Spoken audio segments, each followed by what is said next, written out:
Hi guys, this is TY Mix. I just spoke my truth on Afrobeat intelligence. It's been beautiful, wonderful, and just watch it. Afrobeat Intelligence Podcast. Afrobeat Intelligence, democratizing African music. It's good to see you. Same here, man. Good to see you as always, man. Yeah, it feels like I've known you forever. Well, you can say that again. I've known you forever as well. Yeah, it's been like a decade. You're also an OG in this thing now. No. I'm Gen Z. They whine. Show you they whine. No, I'm Gen Z.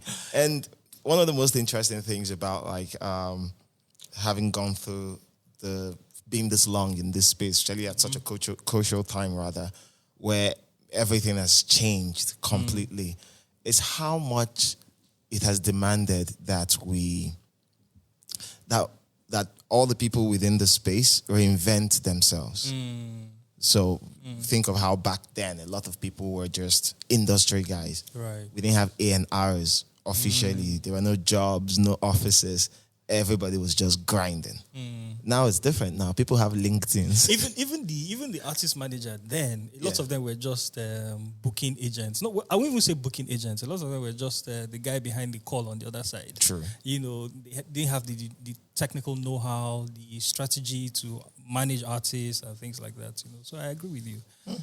For you, was it when Afrobeats to the World was happening, was it too difficult for you to switch, or what did you have to do to be able to get into this space at the level that you're doing it? Well, I think I live and breathe music every day. That's what I do for a living.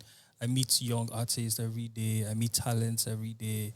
I'm within the ecosystem, you know, so it's just paying attention to what is happening and evolving really, and also using for instance, my wealth of experience over the years, seeing things from the way it was to the way it is now and the way it will be, projecting into the future, and just making it count, making all those experiences count. So I wouldn't say it was so much of a big deal for me. You know. I know a lot of people who struggled with that change, who struggled with everything becoming more corporate, deals becoming tighter and stronger. Now you're dealing with a lot of foreign companies now. Right. And you're interfacing with people who generally do not really know the culture, but they are trying to get value out of it or build value out of it. Right. And it's interesting to see how that is. Think, for example, the past, you did a lot of production, or rather your work forms a critical part of our pop culture. Right. Yeah, you've worked with a ton of artists. You can say that again. It's so funny because a few days ago I was having a conversation with Shokbe, Shokbe FM in London. Yeah. And he just said, I called him randomly to talk about some other matters, and he was like, oh, TY, man, you won't believe last night I was just listening to Nato C and the band is about to go down low. And he's about to go down. And in his mind, he made a mental note that, oh, TY. And the next day I called him, and, he was just saying, the songs and the music we made then, there were timestamps in people's lives. Like when you listen to those songs, you remember those moments. It's either you were in love at that time, you were in school at that time, or there was something good happening to you, or perhaps something not too interesting. But those songs were good timestamps for people, and it's quite interesting, to be honest. And but generally, I think a lot of my life has gone through other music has soundtracked very important moments of my life. When I think of the Life of Pablo by Kanye West now, I immediately go back to a bus in Benin Republic. That's why I listened to that album on a bus in Benin Republic. Wow. And it was interesting. I wanted to backpack across West Africa. You know that pilgrimage every young Nigerian. And you did? I couldn't complete it because by the time I was about to leave Benin, I got a call from a police station in Odogolu that they just recovered my car, a car I parked in Aja. Yeah, so I had to literally cut the trip short. I had a good time in Benin. Cut the trip short, went back home, and then I toured Ijebu land because the police, they were doing their most. It was my rewire guy. Wow. Yeah, just came to the compound because he knew I traveled. So the rewire guy... Yeah, I had fixed the car the day before. Fixed the car the day before and decided to steal the car after I've traveled. Bad guy. And so when he came, everyone thought, oh yeah, this is a guy who walked on it yesterday. And he just drove it away. Wow. So they caught him somewhere in Odobolu where he took it to Ijebu Day. So they caught him in Odobolu where he was during a police checkpoint, I think he was smoking in the car. Yeah, he had some weed in the car, and they held him. And God just wanted to catch him. Yeah, I was grateful. God just wanted to catch him.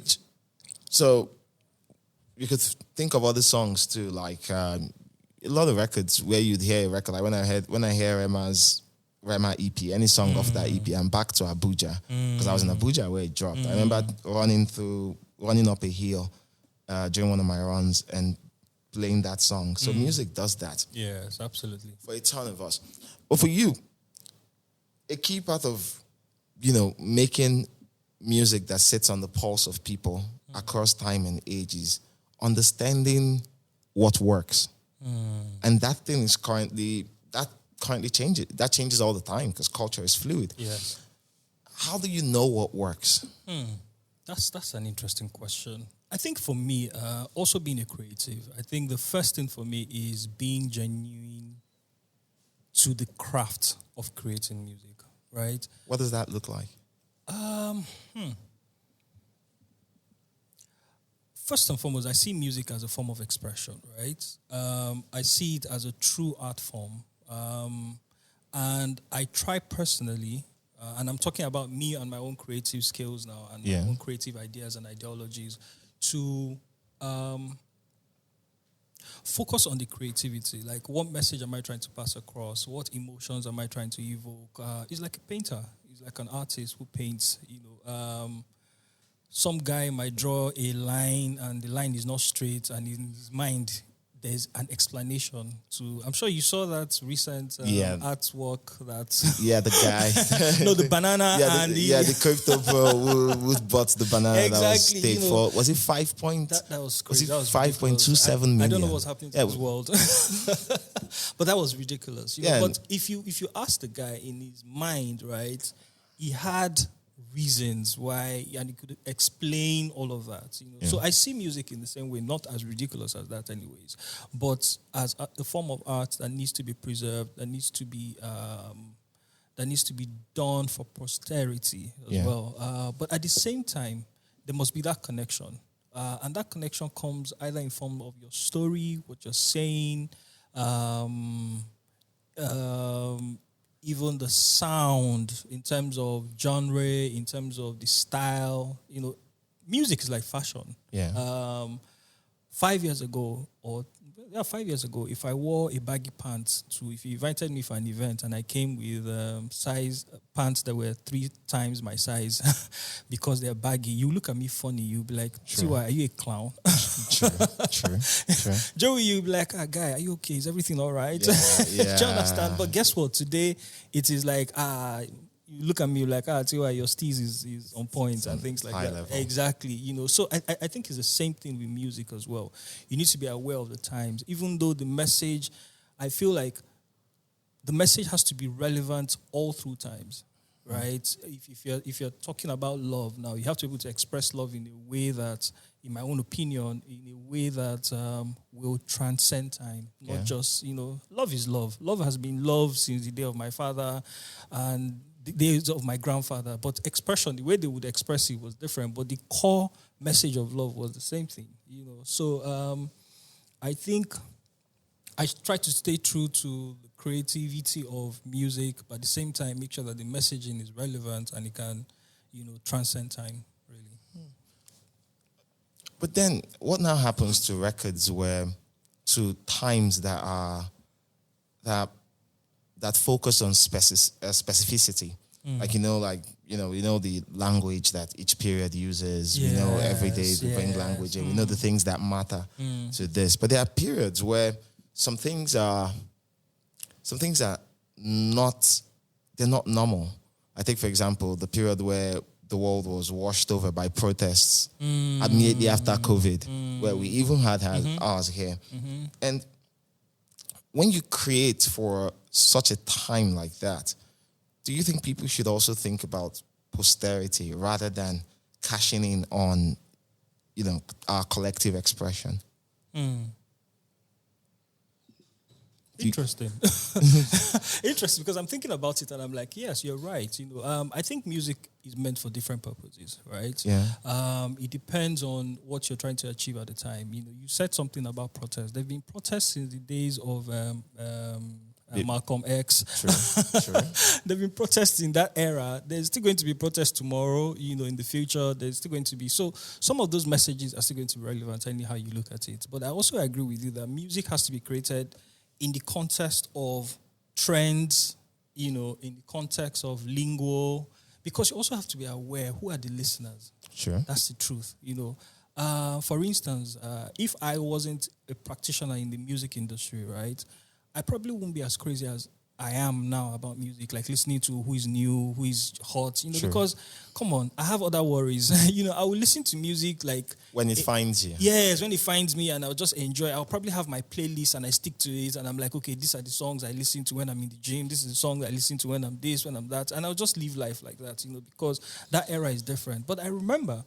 when I was a teenager, for instance, we used to write lyrics down now. Then there was no Google to even Google lyrics online. You listen to it by ear with your Walkman and be writing down. You had lyrics books. Yeah, you could go to a store. It's one of the things I enjoyed doing because I loved music as a child and I loved writing and words. So I always bought the music books and even exactly. Then I'll learn the songs and from reading those lyrics. Yeah, and then when I don't have any way to listen to the music, I sing them myself to entertain myself. 100%. So the point I'm trying to make is that in creating music, especially when you're trying to create commercial music, you have to think about the listeners. Now, the generation that is going to listen to music and do those things that we did 20 years ago, what are they listening to now? What are they vibing to? What do they want to hear? What do they want? And now I'm not talking as the business.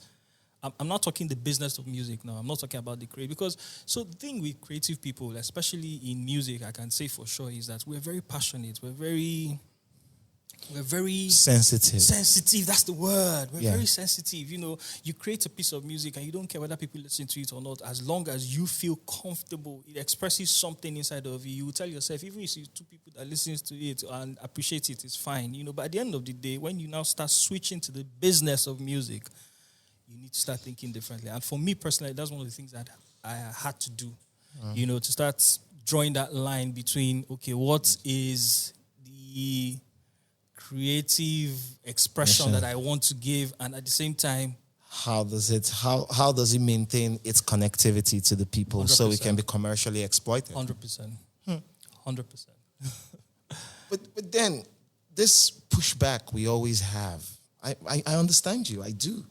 But there's this pushback we always have. So half the time I'm talking about music on social media. As always. Like when I walked in, I saw the famous board. Let the board rest for now. Last time he came out, they wanted to take my head off. So I told the world that I told the world, and with reasons and my full thought process, that I wasn't enjoying Mariah. And just the same way I came out to tell the world that, I enjoy his. Sorry, you weren't enjoying Mariah. I'm still not enjoying it. I don't. Are you serious? It's flat for me. And wow, I'm shocked to hear that. Yeah, lyrically and melodically flat for me. Wow, I'm shocked to hear that. Yeah. Because I personally think that it is one of Weezy's best. Personally, that's my own opinion. Because I felt like he delved into different things, different sounds, he experimented a bit, even sonically. But that's my opinion. That's a different conversation. I'm on the other side of the table, literally from you. And so let the board rest. And so every time I talk about music, right, and telling people how much of a product it is, and no matter your expression, it's your expression, but you're bottling it. It's your essence, you're bottling. it has to go through, you have to bottle it and market it like a normal product, just like anything else. Right. So, but to be able to make it a product, it needs to have utility. People need to be able to use it. So does it soundtrack my happiness? Do I use it to assuage my sadness? Can I unite my people in a room and get us to feel elation, partying with the sound? And so, and all of these things come with, when you break it down to technicality, it comes down to various formulas and intersections that can be twisted and whatever. But there are people, there are artists, and you're a producer, you work with, the fundamental elements of music. But there are people who will tell you, hey, my expression is my expression, and to hell with the world and what it is, I will do me. And you spend years watching these people, extremely talented creatives, just stay on the sidelines of everything that's happening. They have so much to give, but the people do not believe that because they clearly cannot stomach what you're working with. So those people, do they have a point? Well, that's an interesting question, to be honest. And when I think about it, I think at the end of the day, you must find that balance. Life itself is about balance, right? Unless you're deciding to make music for yourself, and I think that every artist should firstly create their own community, right? Yeah. And feed that community. So if you're an artist and your community resonates with whatever it is you're creating, then just feed them.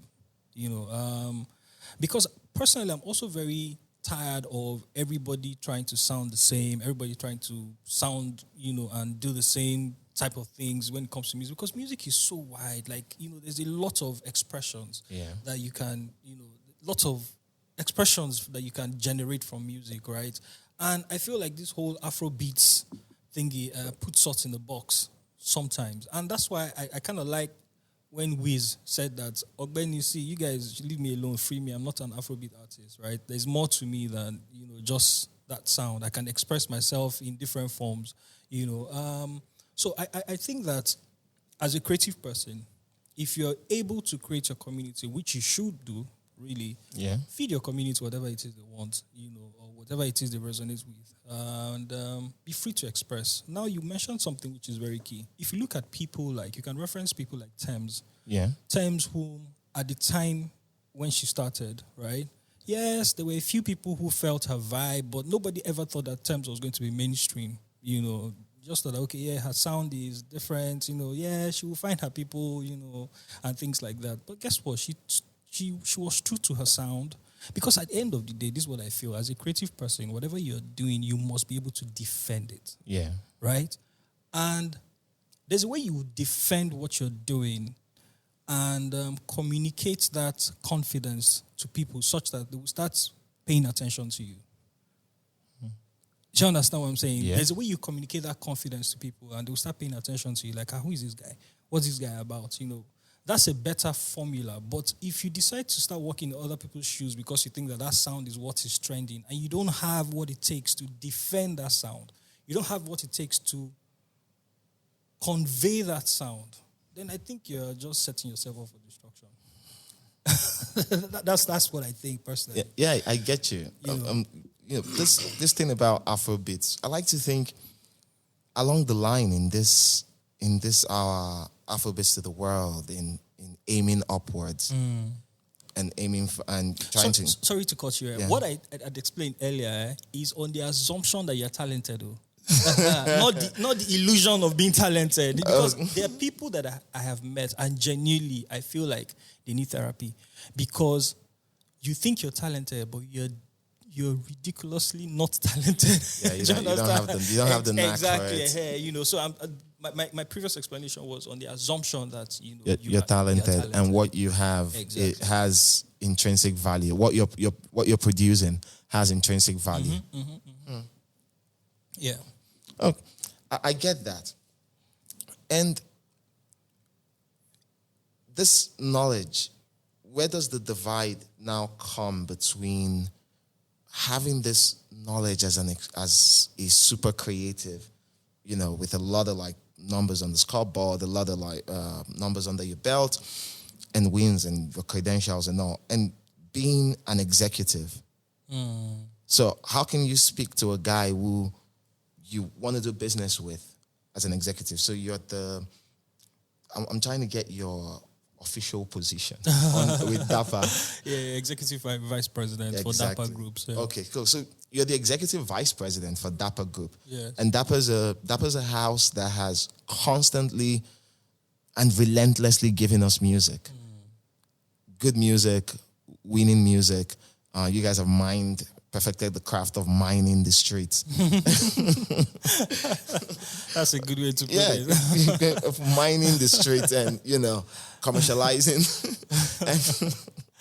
Yeah, but that's what you guys do. Yeah, that's a good way to put it. Really. You guys mine the street of creativity, develop a creative class, and then, on the other side of it, you process it and it comes out as like high performance music. Right. Potent music. Right. And so you've never been in a position where an artist believes in what they're doing and they believe that this is what will take me out of the trenches. And you, on the other hand, you're looking at how can we, gain market share? How can we sell more records? How can we get more shows? How can we, increase opportunities for revenue for our artists? Yes. And you're looking at this guy who can fit into what you believe would make your work easier on the other side. But he doesn't want that. He believes in his own P. How do you bridge that with that sort of artist to help you do business with that sort of artist? Or have you had that situation within Dapper? Absolutely. I think the first thing for me is, even the Bible says, can two work together unless they agree? For two people to work together, there has to be some form of agreement. Not just agreement in terms of contractual agreement, but in terms of vision. What are we aiming at? What are we working towards? Right? So we must align, because like you rightly said, I am thinking the business, you are thinking creativity. We need to find that bridge, because at the end of the day, like you rightly said earlier as well, your music is a product. You as the artist, you're a product. So while you are thinking about the music and the creativity and all of that, which I'm also thinking about, but more importantly, I'm thinking about the business of it, the acceptance of that product, the marketability of that product. I'm thinking of the commoditization. Yes, of that I'm thinking product. about so many other things, and that is where the business comes in, because if, for instance, I'm investing X amount into an artist, I have to think of ways to at least break even or have more money to be able to invest more money into the same artist or other artist. Yeah. So that bridge has to just be there one way or the other, and it's not by force to work together now. If we can't find common ground or common, mutual understanding, then we move. But it's important, and this is me talking as an executive now, right? It's different from if you ask me this question as a music producer, just a creator. Yeah. My opinion would be different, But in this capacity, Baba, we must find that balance. And at this point now, what side has a stronger pull on you, the creative or the business side? No, to be honest, it is easier when you find a product that is good and creative, because what I've realized is that the audience, they're becoming more discerning, right? They appreciate creativity, they appreciate. They appreciate dimensions. Yes, they appreciate dimensions. They appreciate dynamics. They appreciate depth. Exactly. So at the end of the day, it's not so much of a hard choice to make, really, because these things, they go hand in hand. It's just to find the right balance. So what I'm trying to say is that you cannot find somebody who is not talented, right? Yeah. And you just think that, okay, maybe the person is marketable look-wise or energy or, and things like that. But what we now have to do is to create an ecosystem around that artist such that whatever it is that is lacking or is missing, either you don't write well. We'll get you songwriters. You're not working with the right producers. We'll hook you up with the right producers and things like that. But at the end of the day, the product has to be good. That's the only way you can market the product well enough to make money and influence. And when you now go into the evolving landscape and how things constantly change, we just came out of Amapiano. Are we still out? we're racing our legs out. We're weaning ourselves off it. Amapiano is no longer exclusively breastfeeding us. True. Yeah. So this year we've tried to You sound like you've had enough. I have had enough. But see, this year I launched a campaign. I called it Ethical Opposition to Amapiano. I don't hate it, but diminishing marginal utility has hit me early. Yep. And I miss the thing with Amapiano, no matter how you want to sell it. We used to think, Amapiano made me realize one thing. We used to think Nigerian music is very dependent on drums, that the drumming is what gives it what it is. But rhythm. Rhythm, all of that. But I think melody trumps rhythm in Nigerian music. Because what people connect with, for the most part, there are records that have just been, focused on rhythm. But the generality of what has made us what we are, giving us the sonic identity, and has also propelled us beyond our borders, has been melody. Think of all our biggest records. So I agree with you to an extent, right? Okay. But I also have a different opinion. Okay, I feel what's like that? it's a bit of everything, right? It's like trying to prepare a meal. Yeah. And you say because you want to make jollof rice, right? The only ingredient that is important in jollof rice is salt, right? And you forget to add maybe the chicken stock, or you forget to add, or you don't even forget, you decide not to. You won't get the perfect recipe. So personally, I think it's a bit of everything. The rhythm gives us the groove, gives us the happy feeling and all of that. The melodies bring the soul into it, right? The melodies bring the soul. The lyrics brings the appeal, the fact that someone is saying something that you can relate to. Yeah. Someone is, a story that you can relate to. I think the lyrics is just the emotional anchor. Exactly. So personally, I think it's a bit of everything. You cannot isolate one and say, okay, this is what defines it. And I know where you're going as well, because if you look at Amapiano, especially the way it's being done by the South Africans, right? Apart from the log drum, the other anchor for that music is the melody, it's the vocals, it's the it's the soul in their singing, it's the swing, it's just something about it, So, so for Afrobeat, I'll say that it's a mix of everything. You can't isolate one thing and say, okay, yes, this is the guy, is the drums, and drums, forget about everything else. You will still be shallow. Wow. Yeah, I do think of it as we want to eat rice. Mm-hmm. And exactly. So. And whether we process it as jollof or we make it fried. Yes. But we cannot eat rice without rice. Yeah, but so you can eat rice, process it whatever way. But I'm not talking about rice now. I'm talking about the taste of it. Now I'm using that I'm using that. I consider melody to be the rice. And so whether you process it through all the genres, so we can process it through R&B, we can process it through hip hop, we can process it through everything. But we have a unique way we control melody that it shows up in multiple genres and it's still uniquely us. And you can't hear it anywhere else. I agree. No, I agree. Because even if you look at our collaborations, right, international collaborations, when the music starts, like the instrumentals of it, right? It sounds like anything else. Yeah. It sounds like what you would hear on any foreign album, right? But just like the Niger artists write a verse to it.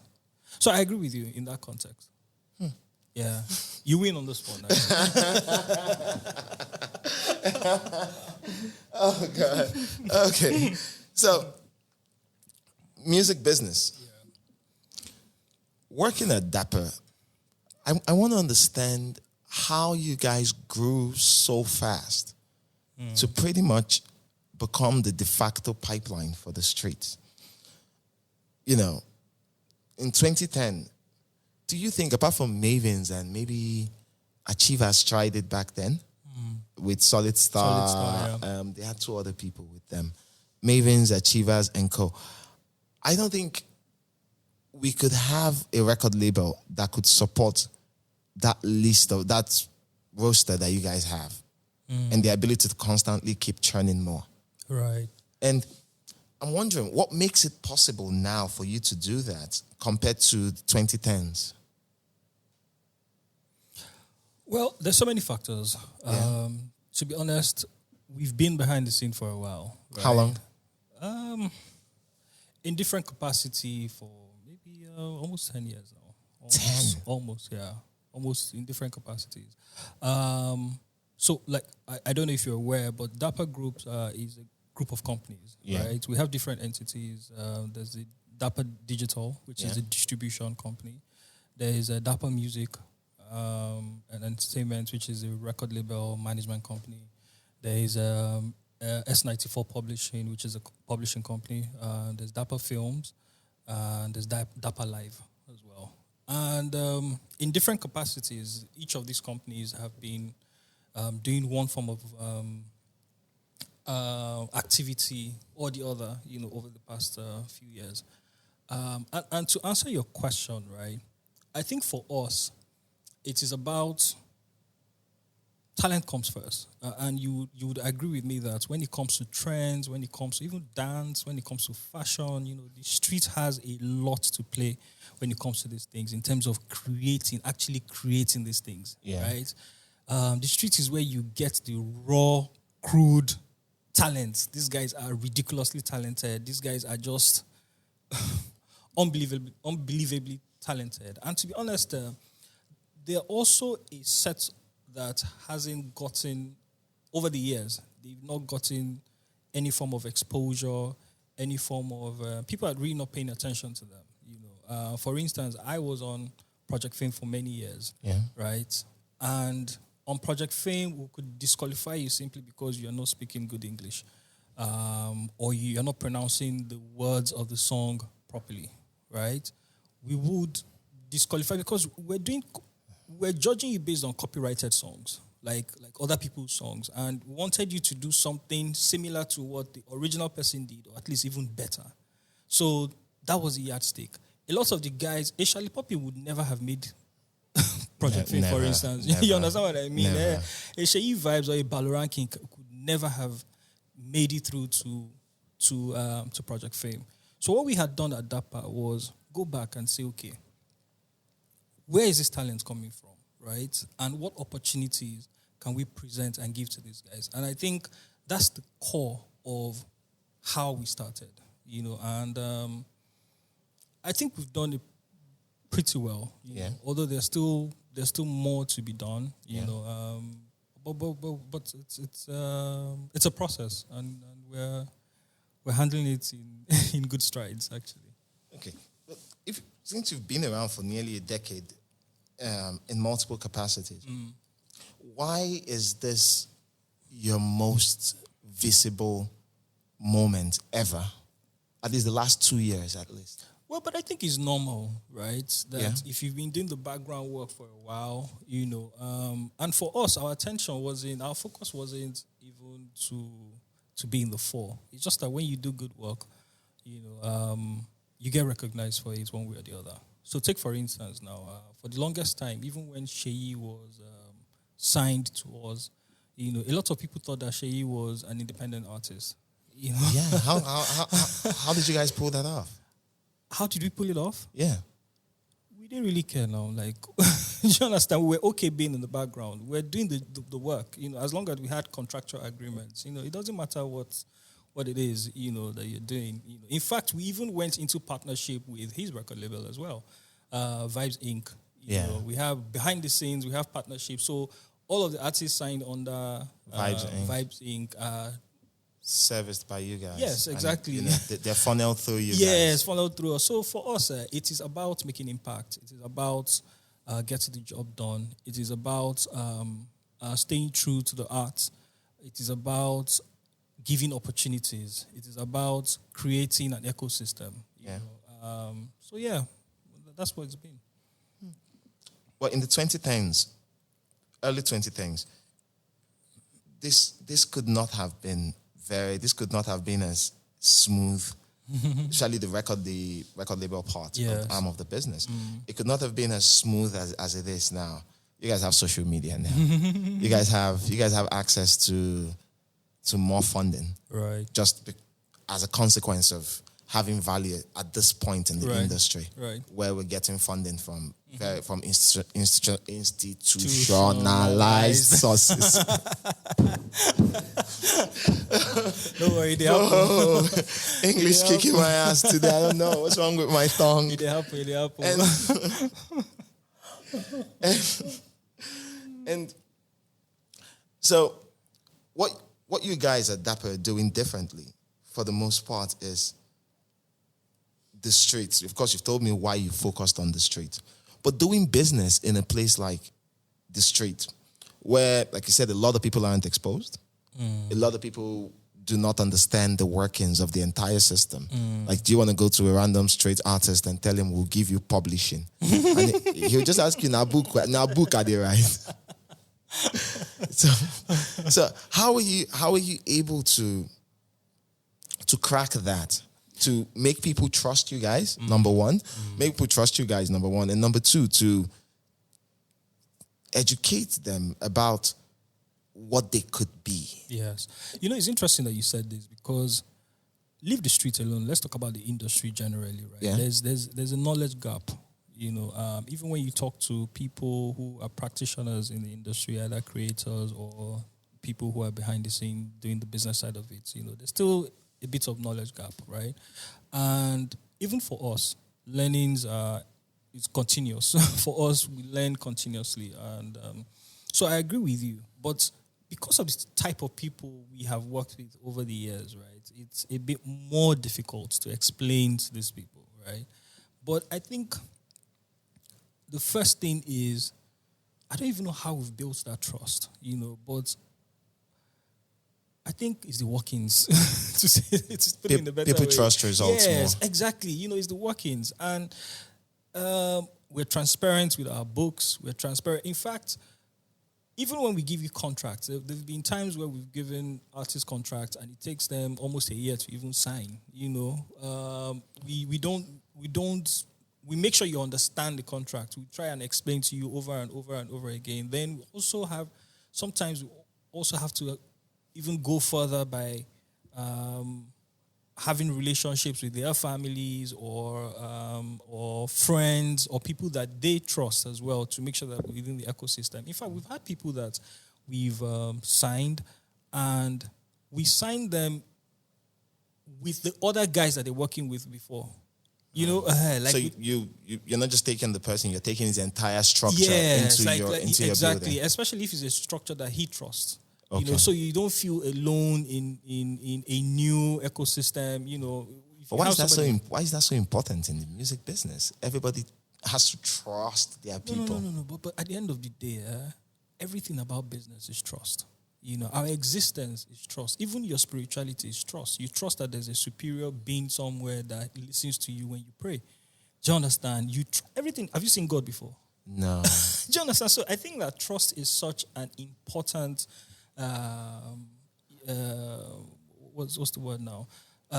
It's an important element. You know, in human existence. Do you understand what I mean? You know, you go and say you want to get married to a girl now. The father, you go and meet the father and say, he will just ask you a few questions, get to meet you once or twice, but he will just trust that you can take care of. How is he sure that you're not a serial killer? True. Do you understand? How is he sure? So that trust, it's a fundamental part of human existence. Yeah. So if you put it in business, in music business, is important. So for us, we go the extra mile to make sure that trust is there. You know, like I said, even if it means involving a member of your family, even if it means involving your previous team, like, it's fine by us. You know, really. And And for you guys, the last 2 years have been so phenomenal. You had Shallipopi. We're a work in progress, don't worry. We're a work in progress. I feel that you had Shallipopi for a bit. Right. I'm curious. I want to understand how you could make an artist like Shallipopi work. This is a guy who, up until today, continues to get slandered for a lack of conventional talent. Perhaps he's too unique that he's flown. Sometimes he flies too close to the sun. This is a guy who gets that, and he's coming up in a time when we have Amapiano as our trend, and somehow you guys were able to make it work. How? What did you guys do for Shallipopi that was different? I think one of the things that we always forget is that originality is very important in this business, right? And also having a unique story, right? If you look at it, Shallipopi was or is one of those guys that represents Benin. When you think about Benin before now, you would think comedy. Yeah. Because a lot of comedians have gone through Uniben. Do you understand? You would think comedy. You probably wouldn't think music. Before then, it was Rema. Yeah. But Rema just had an infusion of Benin in him. Rema is not a Shallipopi. Yeah, it's right? not a core plot. It's not a core plot point in his expression. Sure, exactly. So for Shalli, he had a unique selling point. Benin boy, Benin lingo, and for that was a winning formula. When we saw that, because there's already a core following, there's already a community. There are people who will listen to you simply because you are Shallipopi first. So he had this community already baked in from Benin. So what we had to do was tap into that community. It wasn't that the community existed, but we saw the potential in that, ecosystem. We saw the potential that, okay, this is an opportunity here. His messages were relatable, his slangs were relatable. Like he's a core Benin boy, and he didn't have to sound like MI, he didn't have to sound like anybody else, he's original, and for us that was a light bulb moment, to be able to tap into that essence of him. He has a unique story, young guy who had just left, I think it was Epoma, or, it's such a unique story. And it's also, what we've done with Shallipopi is also commendable because we've been able to sell a ray of hope to a young Nigerian who is a Benin boy or who finds himself anywhere in the world, or any parts of Nigeria. Let me say anywhere in the world now. Any parts of Nigeria where you think that, okay, the sun is not getting to where I am, visibility is not getting to where I am, Shallipopi is a typical example of it doesn't matter where you are. You can be original and you can... It's an actual grass to grace story. Exactly. So for us, is the story, is the uniqueness of the talent that we also see. And how relatable is this? Like we were saying earlier, we were saying that your talent is relatable. How do you connect your talent with an audience? And we saw all those opportunities. We just needed to... Funny enough, we even saw beyond what he saw at the time, But we're seeing all of that, and we just needed to find the right strategy to be able to connect all the dots and cross the T's. Beautiful. Then for an artist, before I move from him, and then did you guys, in your widest imagination, believe that he would be as big as he became? No, we knew that he was going to be big. Yeah. We knew that he was going to be big. Also because, have you met him before? Yeah, I met him. He's been on the podcast. The guy he came to my house. He's a great guy, and he's somebody who also believes in himself. He's ready to put in the work. He's talented. He also has the aura. Like there's something about him that just makes him special. And he has reason. Yeah, exactly. He's a fine boy. All of that. So yes, we knew. Yes, we knew. And how do you manage?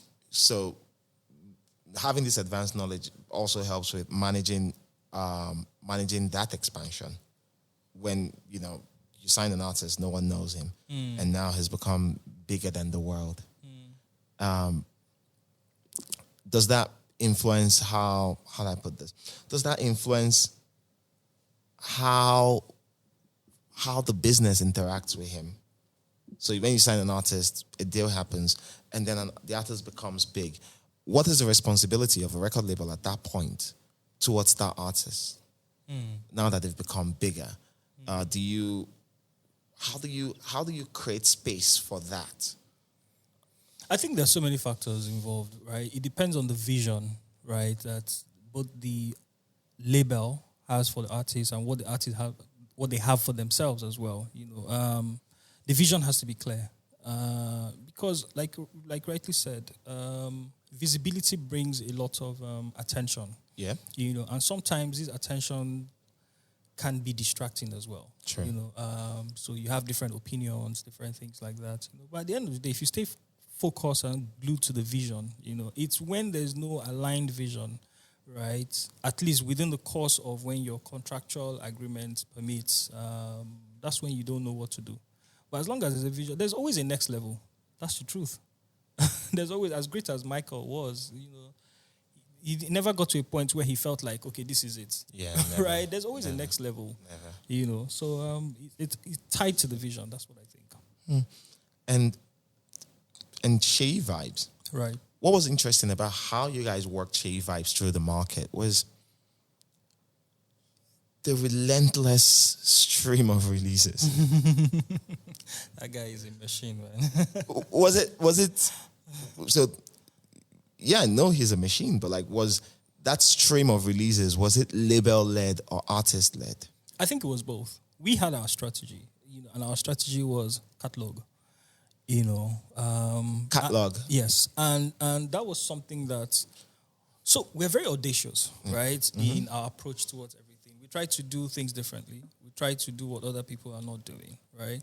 We looked at the industry and I'm like, okay, how many people really release this number of music within this period of time?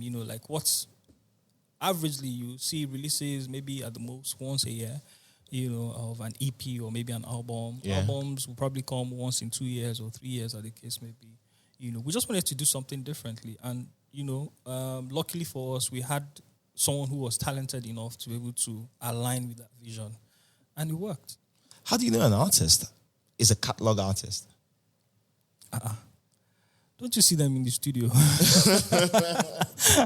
If I put you in the studio for 3 days and you cannot give me at least minimum of 2 songs, then do you understand what I'm saying? Yeah. It's about, this thing is not is experiential. Yeah. It's knowing your artist. It's like having a child. You know your child. There's certain things you hear that your child did, and you be like, no, it's out of character. No, be him. Yes, do you understand? But if it's this one, no, yes, he did. He did it. But do you understand? So it's about, this thing goes beyond just the business relationship. It goes into being personal as well, understanding the artist, understanding their capacity, because it is when you have that level of understanding that you will be able to design what works for the artist. So to answer your question, it was obvious, Yeah. And even with it being obvious,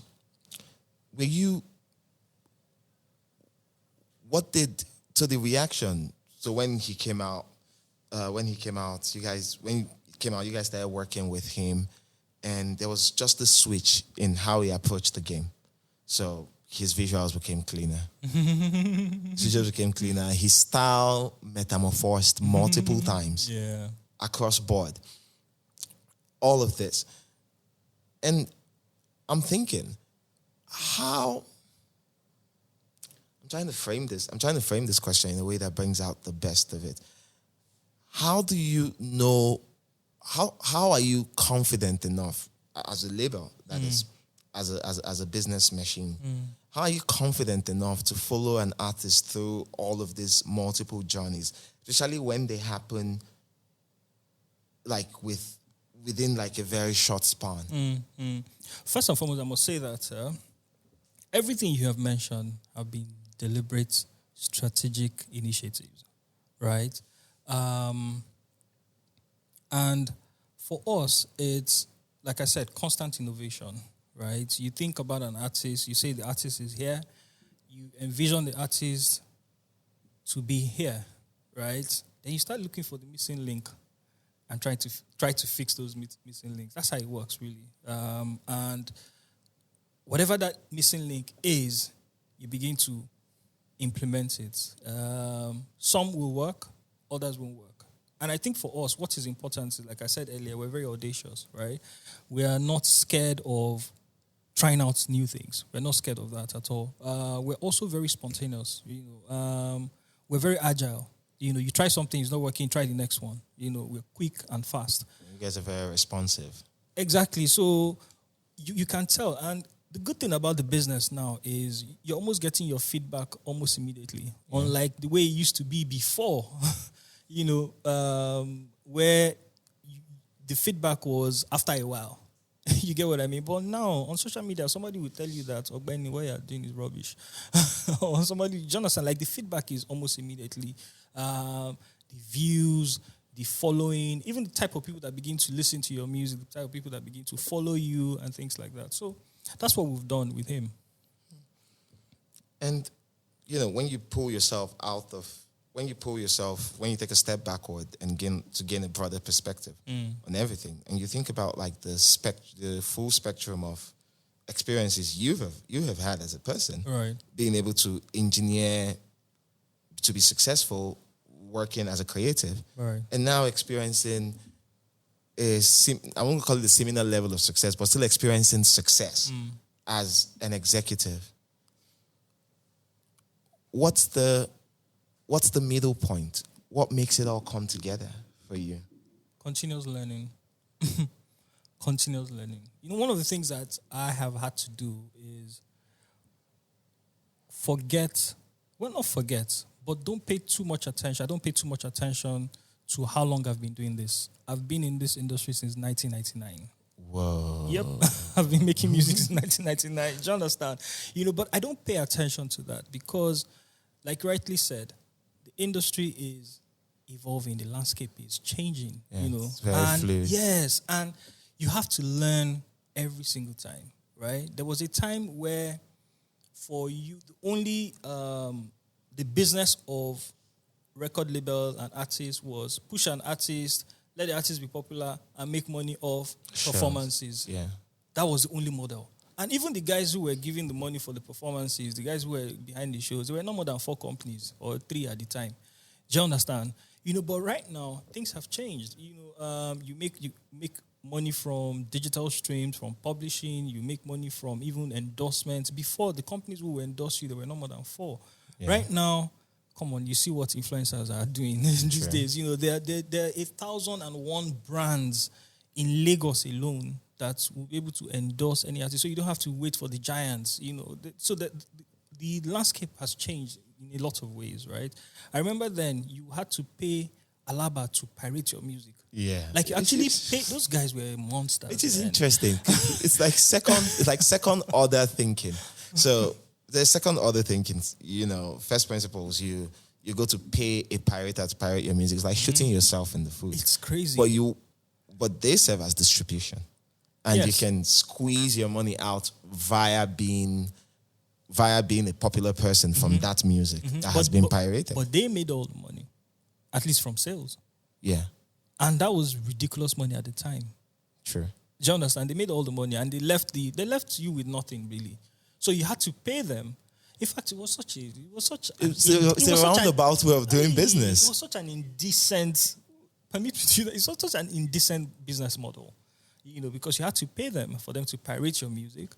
Then when they do that, hopefully you become popular. Then you can cash leverage, in on that popularity. But now it's different, right?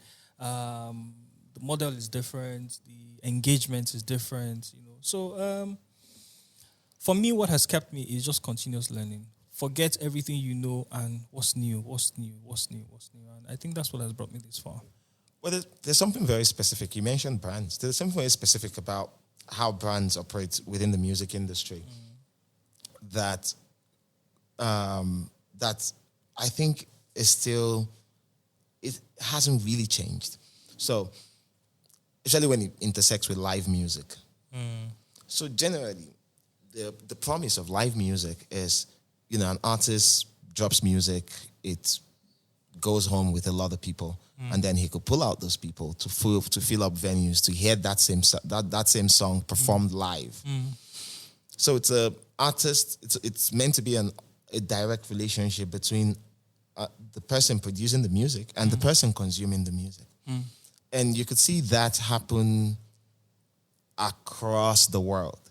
So especially in more developed music markets. So in the US now, Kendrick Lamar just announced a countrywide tour, and it's him and his people. Yeah, company might service, the promoters might service all the venues and get in response for all of that, but it's him and his record label and the people. Right. But in Nigeria here, there's a middleman, because a lot of the time the people cannot afford to pay the full price of putting up that show. So ticketing is at the highest levels is pretty much crowd control. True. Yeah, because everything, all of the economics has to make sense before the doors even open. Absolutely. And so what that has done is it has made the type of shows, it has made brands very responsible for the type of shows we see, the type of shows we put up. So an artist might say, I want to take my fans on this experience, but somehow he has to also consider that brand because they are really the ones paying for everything. Right. And do you think something like that would ever change? Because December is here already, and we're going to have that happen again. Do you think we would ever get to a point, or is it where that would change, or is it a symptom of the larger problem, which is the lack of money in lack of the economic issue of Nigeria? Well, there's so many factors. One of which is the economic factor. To put up these shows and these experiences is not cheap, right? There's also the Nigerian factor, when you think about security, when you think about all those other factors, right? I put that on as not so important factor, right? The main thing is to have the funding to be able to do this, right? But what I think is we can actually change these things ourselves, right? We just need to collaborate. If you have, and this collaboration does not just necessarily mean collaboration between an artist and a brand, like you would think, right? We can have collaborations between labels and labels, right? We can have collaborations between several artist managers, right? To say, okay, we're going on this tour. It's going to be your artist, my artist. It's going to be your label, my label. Then let's together find funding for this. Or together, we can actually pull out funding and do this, right? And create those type of experience. You remember that even before now, like a few years ago, we started having headline shows. We didn't used to have that before, where artists actually have their own shows. It was comedians that used to do that. True. So we started having that, but post-COVID, I think that dipped a bit, But moving forward and talking about this live experience, right, there's a lot of ways that this is changing. If you see, for instance, now, you have platforms like Clout, and all those live performance platforms where you can, Activated, exactly, where you can actually go. Activated is not even like a live performance, true. It's just digital. But there are platforms where you release an album or you release a song and you want people to experience it live. You want them to be able to see a different rendition of the same song. You go on those type of platforms and you express yourself. So to answer your question, I think it's going to change over time, but it will require a lot of collaborative efforts among the practitioners within the industry and also the stakeholders, the people who fund, the businesses that fund this ecosystem. But I agree, it is an important part of the music business. Take for instance now, when you think about Ashake or you think about Burna Boy, right? If you take out their live performance from them, then suddenly they don't look as great as... Yeah, it diminishes them. Exactly. So it is such an important... Take, for instance, do you know how much we are missing out of an Ashake experience by not being able to have Ashake on stage? Yeah. at the level that he's capable of doing. It's unbelievable, you know. So I agree with you. It's going to change, but it will just require stakeholders. You know, it has to be collaborative. One person cannot do it, and it's not something that has to be end of year, a December experience. It has to be way more than that. So a part of your executive work at Dapper is deploying capital. Deploying capital into talent. Right. And dreams and visions, all of that. But that relationship between capital and talent, in Nigeria, it's very peculiar. It's a relation, I want to call it one of the most generational battles we've ever that relationship, one of the most generational battles we've had in this industry. Right.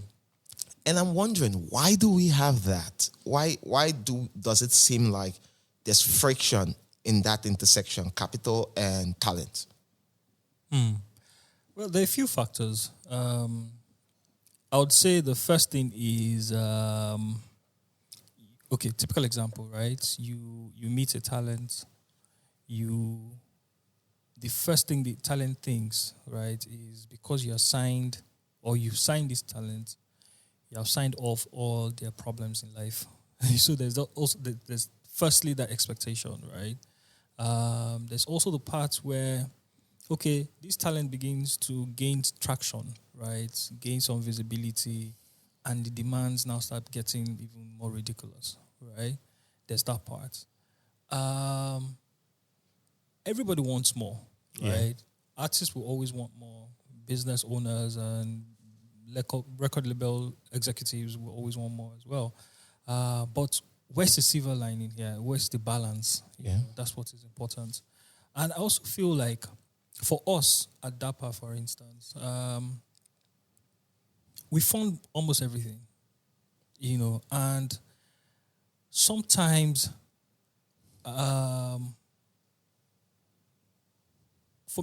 sometimes it's a bit tricky, right? Because as you're spending, you're expecting to get your money back. Yeah. You know, and even besides spending money, you see, as a business executive, manager, or, you know, you are committed to making sure that an artist succeeds. Yeah. It's not just about money. The emotional investment, you wake up in the morning, you're thinking about this artist. You sleep at night, you're thinking about this artist. True. You know? You can't, what value do you want to put to that? You understand what I mean? So I agree with you. Money is always a factor, but at the end of the day, it is a necessary element in the entire ecosystem. The music business can't succeed without money. In fact, it's becoming more and more expensive. I remember those days, you know, if you shot a 2 million naira video or a 3 million naira video, 4 million naira video, you are Odogu. Yeah. Now you shoot a 20 million naira video and it's average. Do you understand? That's the thing I find very, very boggling about the music industry. It's how much compared to like the generality of you know, the creative sectors, is how much investment goes into extremely tiny parts of the business. Bro, you don't know half of it. Because this is basically just a visual. Yep. So by the time you spend 20 million on a visual, how much do you want to spend on marketing? Yep. It's expensive. That's the truth. So if you're going to do randomly, I'm not saying give me anybody's specific numbers, but if you're going to do averages, if you say, okay, I want to start an artist, put them through the development pipeline, work with them until maturation and seed them properly at the highest levels into the industry, the mainstream. Into mainstream? Of course, you're aiming upward now. So into mainstream, you want your artists to be mainstream. And, absolutely. And you guys predominantly work with pop music. How much would that eat into your pocket? But just an average. It doesn't have to be specific. Yeah, it's difficult to put in a number because strategy comes first, right? Okay. Strategy in terms of, and also you have to consider where the artist is at. Yeah. Some artists already have few things working out for them, right? So take for instance now, we have an artist, a Ghanaian artist, Last Mead, that we signed to our label and management. Last Mead is already doing well in Ghana to an extent, So what we're trying to do is push him a bit further, right? Beyond the shores of Ghana, beyond, like expose him a bit further. So for someone like Last Mead, there are certain things that you don't have to spend money on, right? However, the fact that he also has a community and has a following and has all of that, right, also makes his demand even higher than the guy who is pretty much just starting. Yes, who is emerging, or pretty much just starting, like you rightly said. So it varies. It varies. But top of my head, I would say even a budget of $1 million, to be honest, you would have to manage it properly. Wow. And strategize properly to be like, okay, we do this, then we do this, then we do that. It's an expensive industry, especially because the way we operate, our yardstick is not based on what is happening in Nigeria. Our yardstick is global. Yeah. So if we're shooting a video, you're shooting a video that can play directly after Gunna's video. You're shooting a video that can play without a drop in quality. Exactly, drop in quality and all of that. So if you must get to that level, you must spend the kind of cash, or something similar. But what convinces an investor, as you have done, right, to take that amount of money and throw it into a talent rather than going somewhere safer, like maybe real estate? And the music industry, apart from the fact that you need to pump a lot of money to get anything on the other end, there are no basic guarantees of anything. Nah, nada. So it's like going into the dark every time with like a bag of money and just throwing it into the dark and 100%. hoping that 100%. something takes form. 100%. What convinces you to do that? I think the first thing is that you have to believe in. For us, right? We genuinely believe in this industry. We genuinely believe in the Nigerian talent, the African talent, and the culture, the music culture. We believe solely in it, right? And based on that, it's almost like a restlessness in you, when you know that, okay, there's something that you can do, there's something you can do. And I must, at this point, really give kudos to Damilola Akinwumi, who is the CEO of Dapper Group, right? Yeah, a lot of people know him as Dapper, Dapper Dams. Yeah. He's such a visionary individual, right? Sometimes he sees what even I don't see. I remember when he started talking to me about T.I. Blaze, for instance. Nobody knew T.I. Blaze. Nobody knew T.I. Blaze, literally. But he started talking to me about T.I. Blaze, and he would come with so much excitement and play the music, and, he saw it. Today, I was on my way here, I was checking top albums in Nigeria. Yeah. T.I. Blaze's album is number 2 after Wizkid, on Apple Music. You can check it out. Yeah. I know. I saw it. Exactly. So these are some of the things that I really respect about him. And I think that, in this business, you must be able to see what other people are not seeing. Yep. That's what helps. You must be able to see what other people are not seeing. And we have that working for us, really. And I must say kudos to Dapper Dams. But what is now the responsibility on the artist who's receiving this investment? There's a term I've coined from hearing a lot of complaints, and it's called creative fraud. Please explain. So, and that's why it's very important. That's why I keep asking you questions like, how do you constantly know that, trust that you're going to follow, you would want to keep throwing money into this person's dream when even that person constantly morphs into new things or produces new things. And sometimes you might not necessarily like the new direction. 100%. So this is what I mean by creative fraud. So you see an artist, he's out here, he's making R&B mixed with R&B blended in with like local lamba. And that shows promise. Right. Then you sign this artist and he decides that he wants to make Nintendo pop music. Dun, dun, dun, dun, dun, dun, dun. You know what I mean? I see it as bait and switch.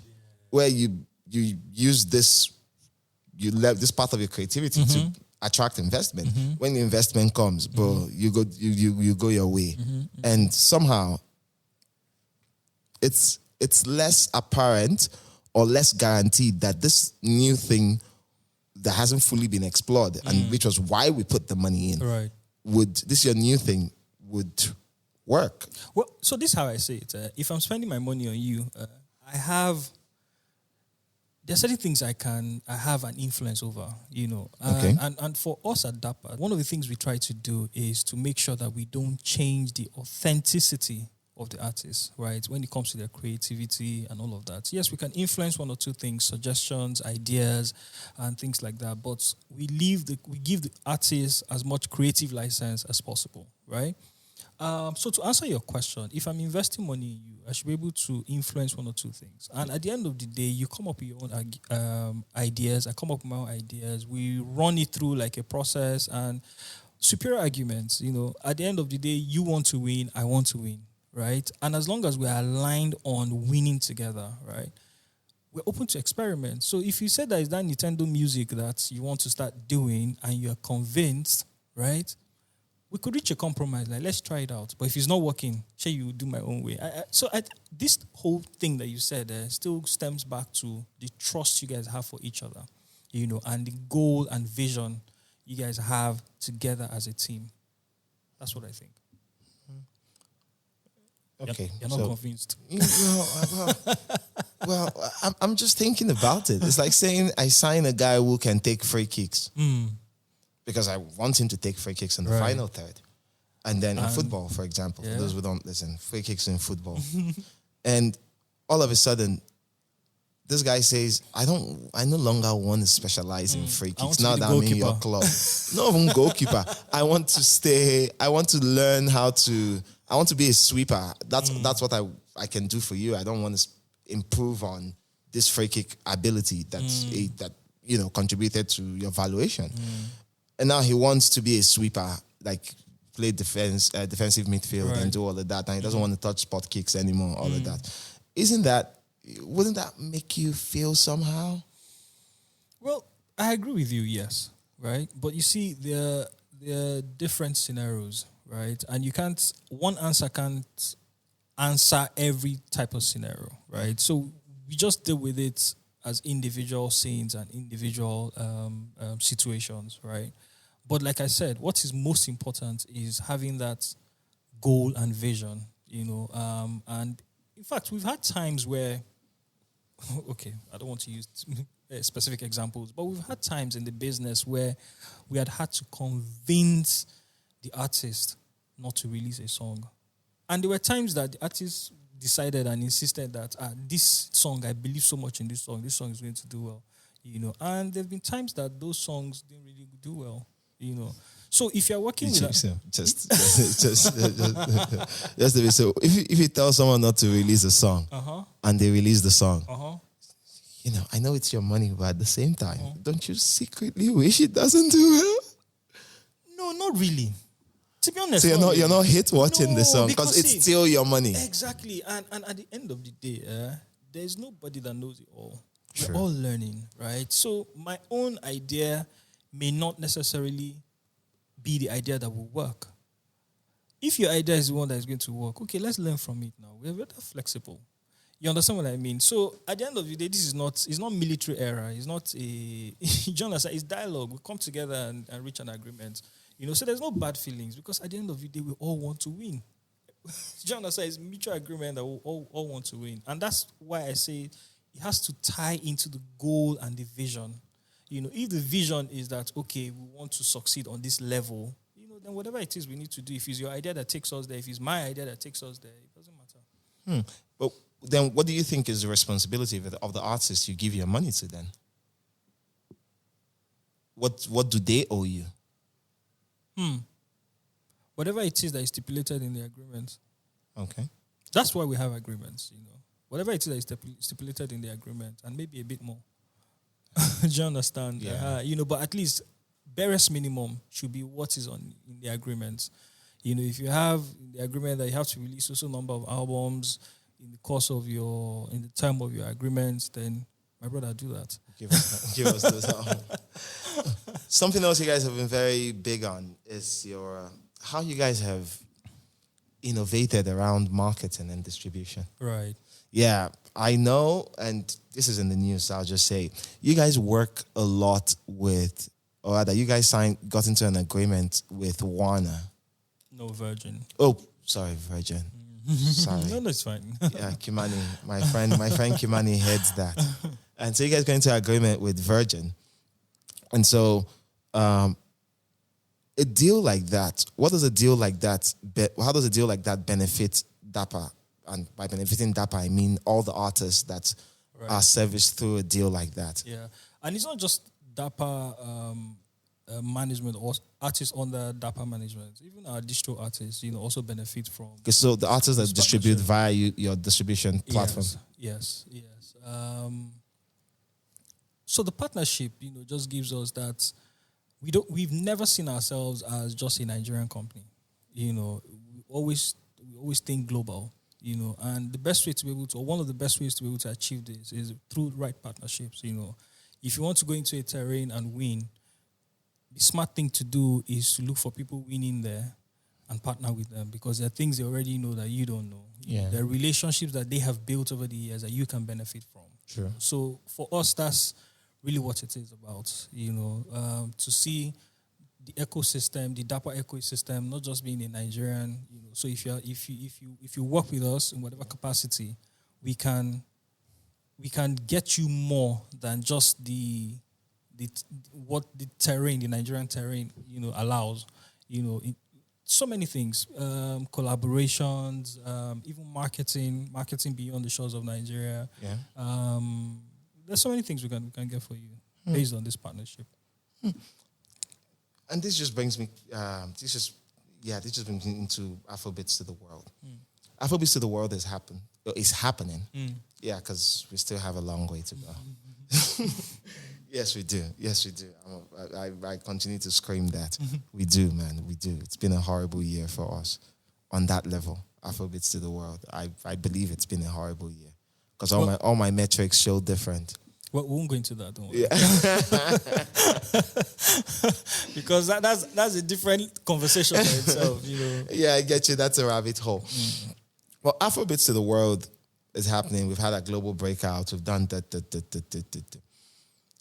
And right now we're in this, and I understand that a deal like what you have with Virgin is what enables, your pipeline to access that, all of that, and take advantage of what's happening to the our culture. Right. For me, I'm wondering how we unlock sustainability in the space. Because my greatest fear is maybe the song ends and we're stuck with a musical chair where one person sits on it and that's the person that's good. And then the entire ecosystem would be in limbo.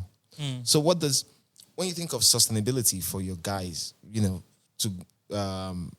terms of how even beyond what's happening now, they are guaranteed a certain level of freedom, whether financial or creative, to be able to still go on and generate value long into their lives. How do you think of that? I like that you mentioned that, because one of the things that have been on our minds and one of the things that we've been thinking about to start implementing is creating a process where, with their permission, of course, to be able to manage, because we realize that there's a general problem within the entertainment industry. Yeah. Maybe also because of the way the money comes, right?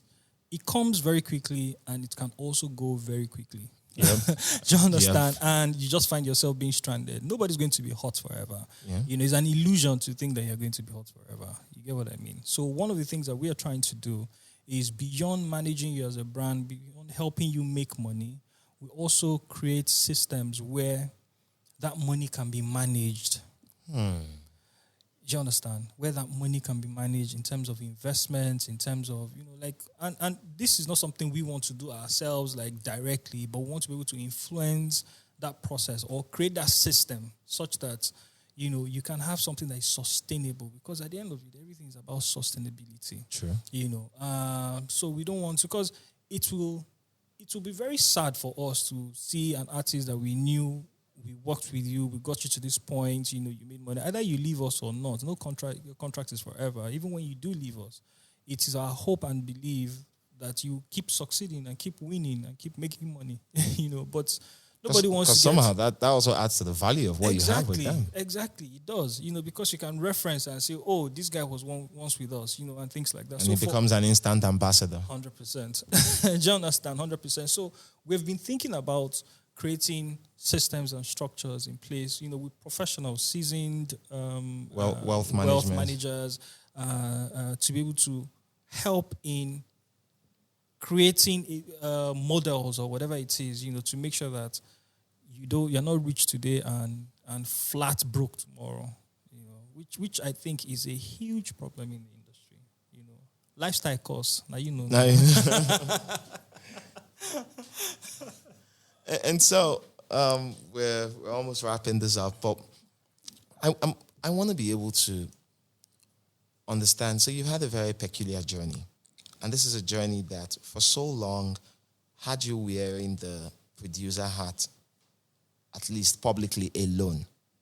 So I've known your work since I was in secondary school. Wow, thank you for making me feel so old. No, it's fine. Yeah, well, it's like I said, a lot of your work from my... Are you sure in secondary school when you were in primary 6?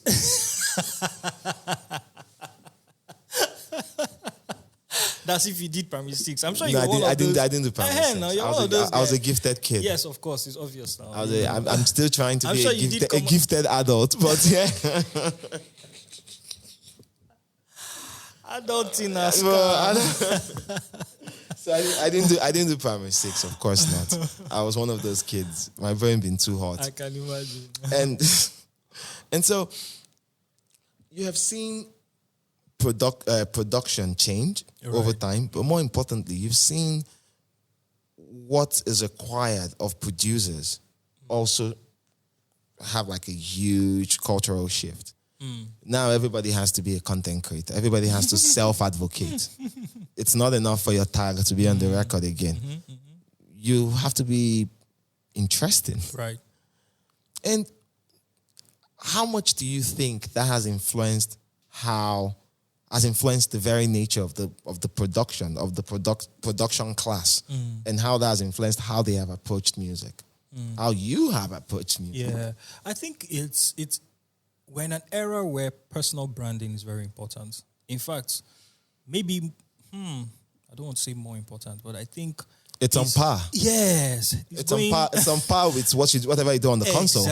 Exactly. Personal branding, and I'm not even saying this in terms of being a music producer alone. I'm talking generally, even in your 9-to-5 work. If you work in corporates, and why do you have sites like LinkedIn where they want to know more about you? They want to see what you're doing. They want you to post. Initially, LinkedIn used to just be a place where you would just put your profile, CV and you move on. Right now, you have to upload content on LinkedIn and things like that. So the world is evolving, and either you accept it or not is a reality, So, but I also know, me for instance, I struggle with the idea of this personal branding, where you have to post content, you have to do this, you have to... I struggle with it, to be honest, because I'm the guy who is just so comfortable being behind the scene. However, if you're changing with the times, which you should, is something you have to do.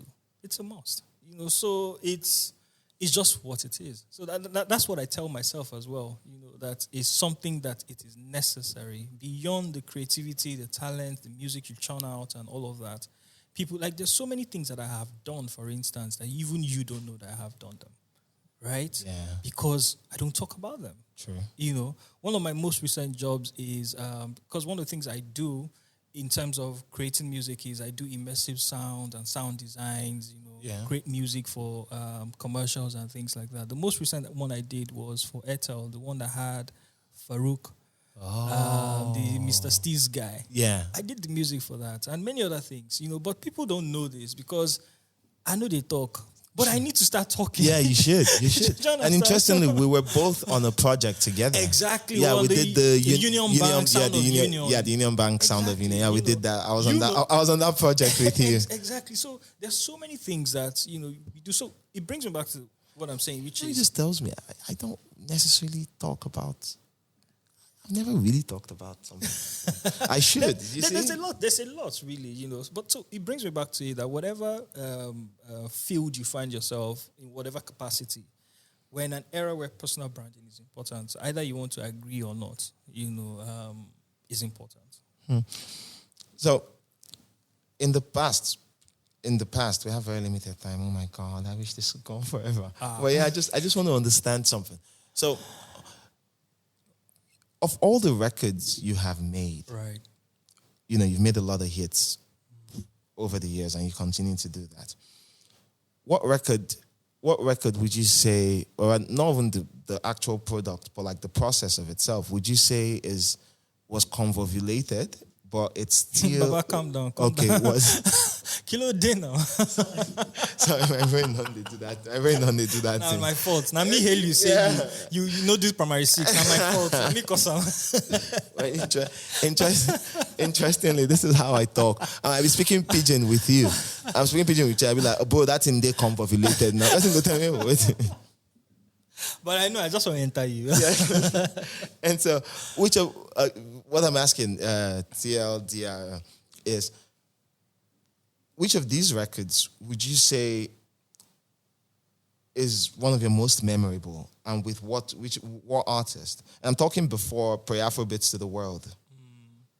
I think because I feel like that time we didn't document a lot of that time. Of course not. Even me, I didn't document. There's so many songs that I don't have like data to now. It's very sad. And I remember somebody had told me then, one of those Egbons. Yeah. But I was in my Gen Z mode then, and I'm like, Egbon, don't worry. Okay. So I would say that it's still my experience with NATO-C, right? Because our collaboration even gave me more relevance within the industry. Working with him? Yes, absolutely. Absolutely. It wasn't just even with NATO-C. It was the partnership between myself and Storm Records at the time. So Storm Records had NATO-C, had Sasha, had Ikechukwu, and a few other artists. So that was, I would say that's one of my, when I think about it, you never forget that experience that brings you to the limelight. Sure.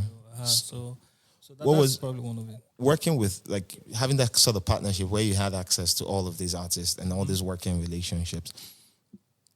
I'm thinking, how do you decide what sound goes to what person and what production goes to the next guy? Because back then, a lot of things were up in the air. I think at that time, we just had creative license. We're just, we just created music, really. You will come into the studio, a lot of times, it's not like you had something pre-planned. You just work with the flow, work with the vibe, work with the energy in the studio, and the chemistry was right.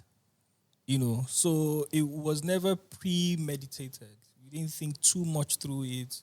It was just, let's make music, let's have fun. What was special about NATO-C? Everything. Everything, from his delivery to his intelligence to his communication skill in terms of communicating his ideas to you as a producer, to his hustle spirit, to the fact that at the time he was one of the guys that made music look cool. Yeah. Do you understand? He was educated, he was fresh boy.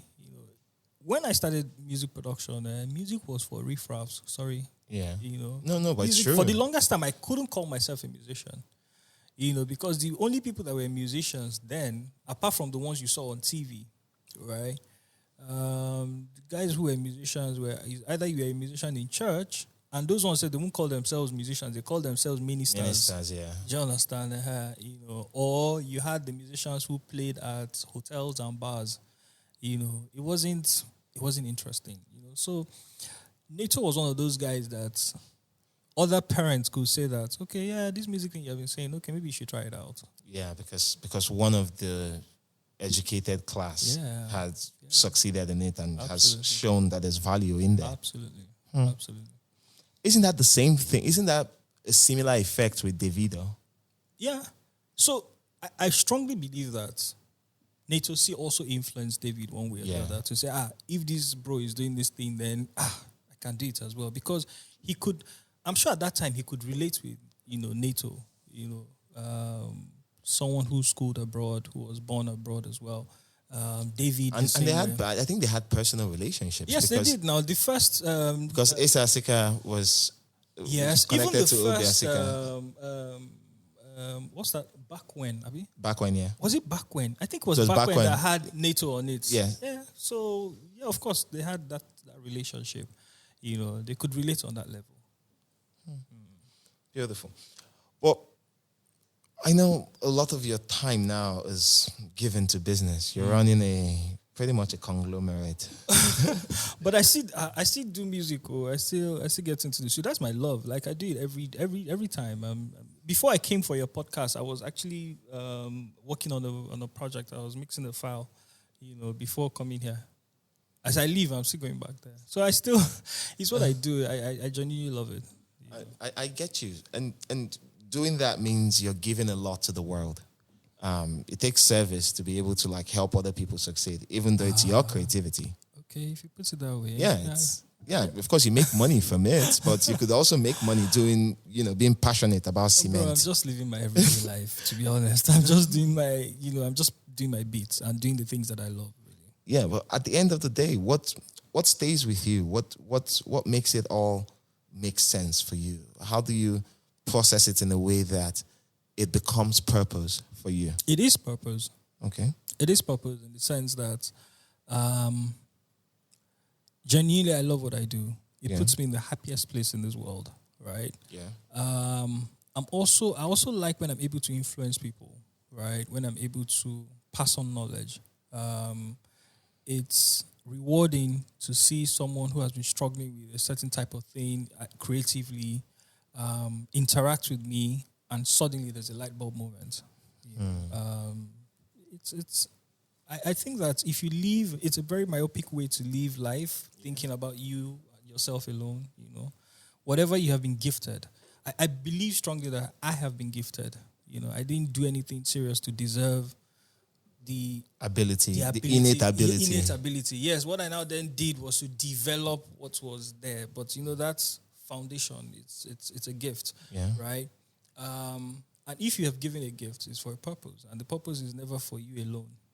It's it's for the world and beyond. So for me, because I have been able to find purpose in what I'm doing, it helps with. So it's never about money for me. Yeah, it has never been about money. See why I call it a service to humanity. So it's that service that makes it all come together for you. Absolutely. Okay. Absolutely. I think we should end here. Yeah, I think so too. Let's wrap this up. Thank you so so much, man. Thank you. I've learned so much. It's been God, extensive. I have. There's nothing you've not asked me on this show, man. There's nothing left. There's a lot left. I've taken so much of your time. Thanks for being a good guest. Yeah, thanks and a good spot. Thanks for having me. All right. Thank you.